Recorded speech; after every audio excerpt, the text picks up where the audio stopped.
It's Waxing Lyrical, baby. Hello, Waxers, and welcome to Waxing Lyrical with Mains and Duts. I am, as ever, your host, Mains, and my colleague, who'd rather watch Browns Jets than England versus Slovenia, is Mr. Neil Dutton. How are you, Neil? I'm excellent. I was, the Browns Jets is a fascinating game. I think, against a team, again, that we all swallowed the Kool-Aid on, and a team that we wrote off ridiculously early.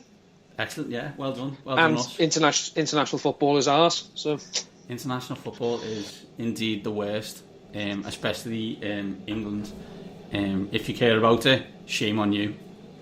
I don't know how many times you want to get punched in the balls. Like, have you ever watched the Charlie Brown episode where every episode of Charlie Brown where she takes the ball away? You're an England fan. Well done. Yeah, we know she's going to do it. Charlie Brown knows she's going to do it. Snoopy knows she's going to do it, but he still tries to kick the ball. He's an idiot. Exactly. It's going to be a short one this week. No games of the week. Neil's close to being on injured reserve, so he's gotten one out.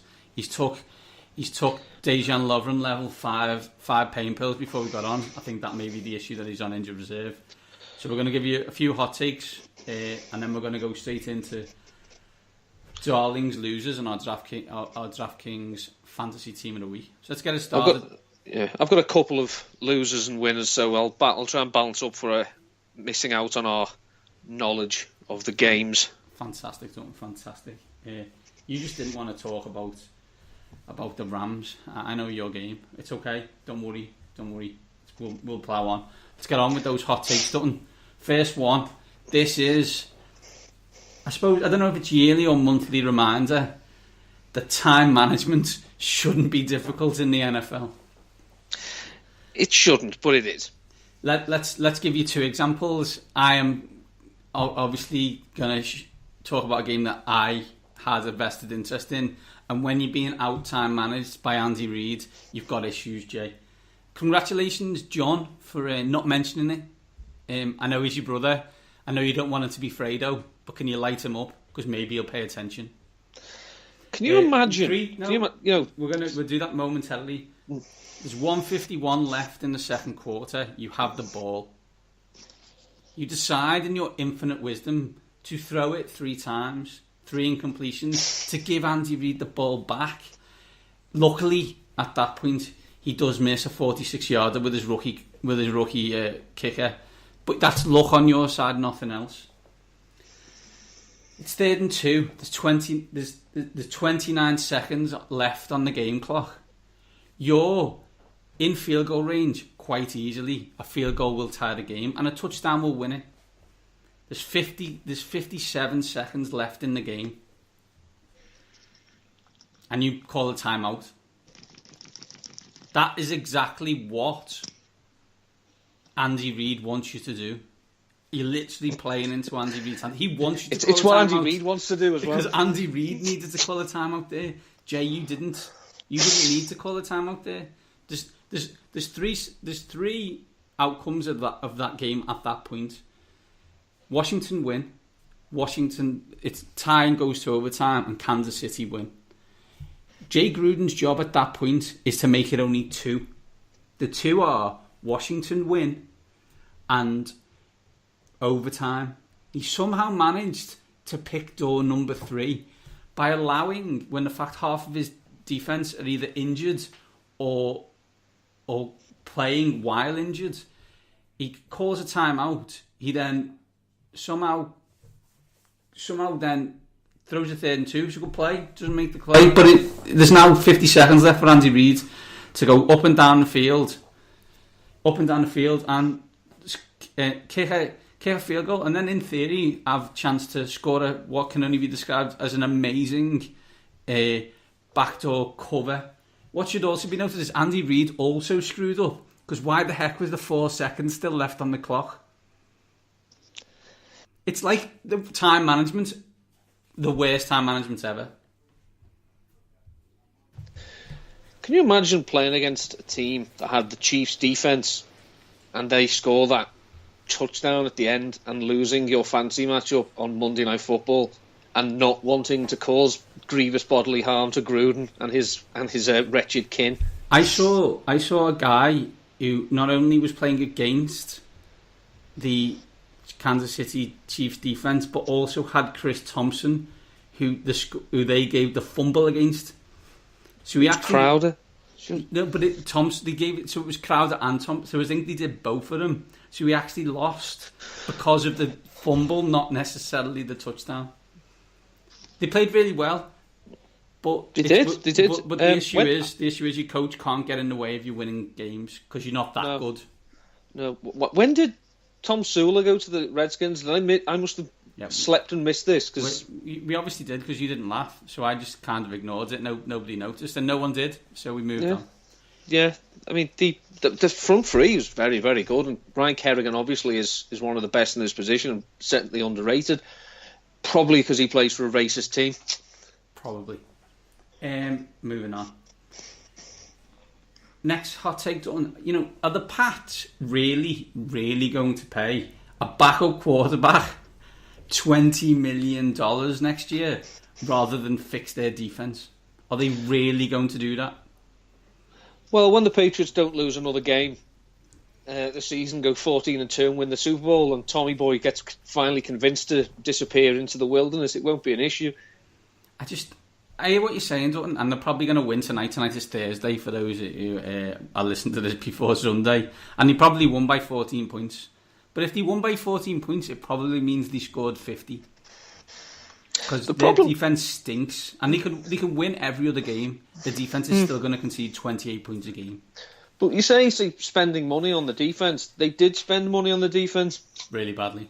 Yeah, and you look, when they do branch into free agency, especially on the defensive side of the ball, they whiff more often than they don't. This is why they're so good at trades, because they can scout players that teams may not have a use for but still want to keep. But whereas when it comes to players that hit, they can scout these players on other teams that that the other team may not be using them properly, but the Patriots identify a need.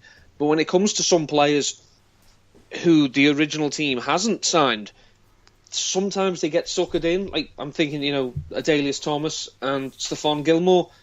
Now, obviously, Adalius Thomas was an idiot, and I'm not saying Stephon Gilmore is, but throwing money at the situation isn't probably going to solve these problems for the Patriots.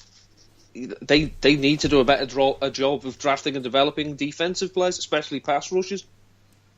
Let's be honest, they're still going to win 10 games, 11 games and win the division. I'm not necessarily concerned by that. Final one for me on the hot takes, Dutton.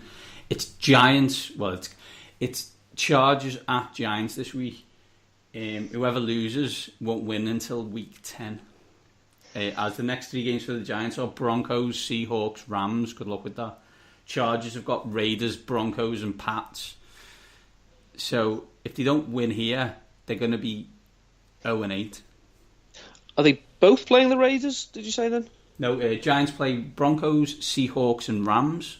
Chargers play Raiders, Broncos and Pats. They both play the Broncos. And last time I checked, the backup quarterback for the Oakland Raiders who will be starting is EJ Manuel. No? Correct, but the team playing the Raiders is the Chargers. Their quarterback by luck himself, as in they don't have any. So if they will find a way to lose to EJ Manuel, they will. The Chargers have just released Young-Ho Koo, the kicker. Oh, that went well. Yeah, and signed Nick Novak. So we're back to that, are we? The Chargers shot themselves in the foot early against the Eagles with the strip sack fumble of Phil Rivers, and despite the Eagles letting them off, it was like classic Washington. Jake Elliott, 4 field goals. To be fair, they were a bit further out than Dustin Hopkins usually gets lumbered with. The Eagles were never really in any danger. The Giants, Ben McAdoo has come out and said, if we find a running back with a hot hand, we'll ride him. Best of luck. They can't run the ball. Paul Perkins is absolutely awful. Wayne Goldman is probably an improvement, but it wouldn't take much to be. I honestly don't know why they don't just wheel Shane Vereen out there in every snap and just pass the ball. They couldn't get me. I know. It's because Eli Manning's their quarterback and he can't throw it anymore. but he can run. The Giants have got 2 wins on their schedule. Do you know what those 2 wins are? Washington home and away, because they always beat us. This is true. Because you know why? Because I hate them with the passion of 1,000 suns, and they do it to spite me. We do games of the week usually, but we're not going to. We're going to dive straight into to Neil's fancy darling. Hello, darling. My fancy darling is something of a redemption story. It's Austin Seferian-Jenkins. Was troubled, shall we say, during his time with the Tampa Bay Buccaneers. But it was revealed, that he was an alcoholic, and still is an alcoholic as the term goes. But he is off the sauce, as it were. He's come back. They've won 2 games since he's been back. I'm not saying it's all down to him. He has caught 9 of his 10 targets. The Browns bleed fancy points to tight ends. They allowed Tyler Croft to score 2 touchdowns against them last week. Who? Well, if you want to know who Tyler Croft is, you can find my article about him on RotoViz. See the way I set that up, Neil? That was almost like we planned that. You're welcome. Very nice. And, it's a Josh McCown revenge game. Which, to be fair, it would be against half the league. As Mark Sessler quite rightly pointed, when someone, I think when Dan Anders said it was Josh McCown, what revenge? We paid him $18 million and then let him go to a better team. What a revenge he must have. It's the scary thing is that he's won the same number of games for the Jets as he did in 2 years with the Browns, and he's been on the Jets for 4 weeks. They stink. Speaking of stink, let's get on to who Dutton thinks is going to be a loser this week.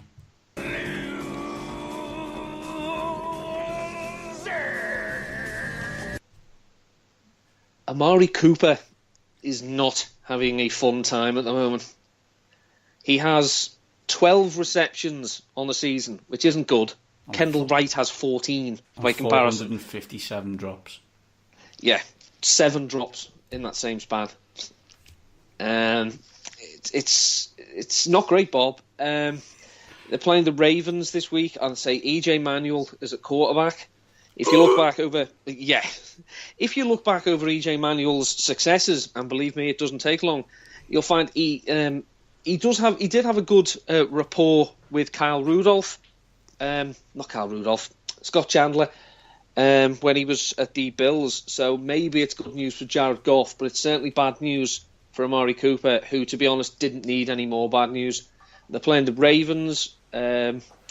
Ravens, you can run on them, so why bother throwing? Just run right at them. So I can't see it being a bounce back game for Amari.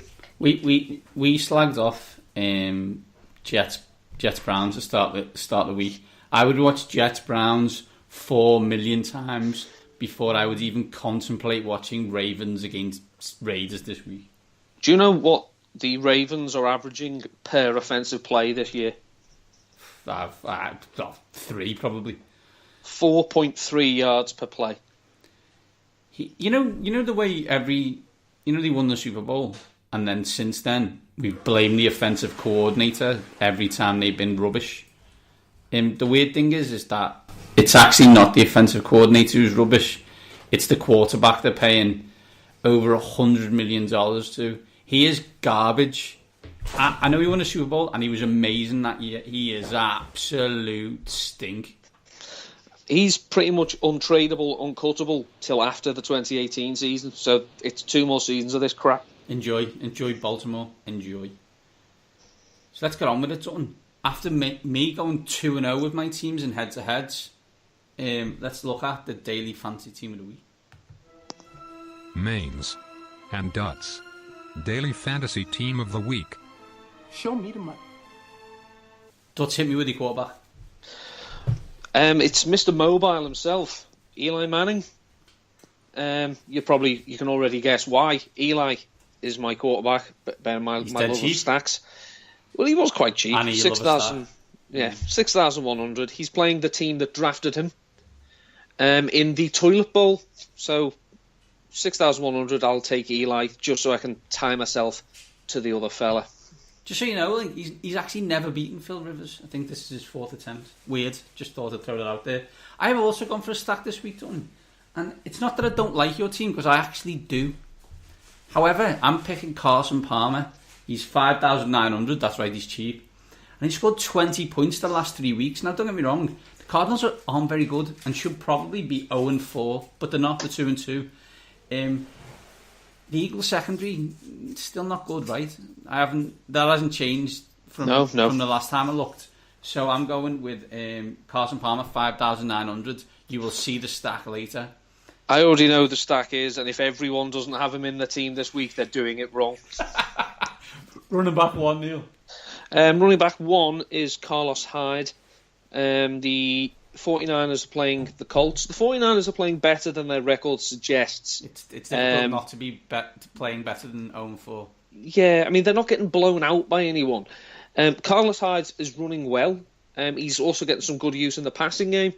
The Colts are awful.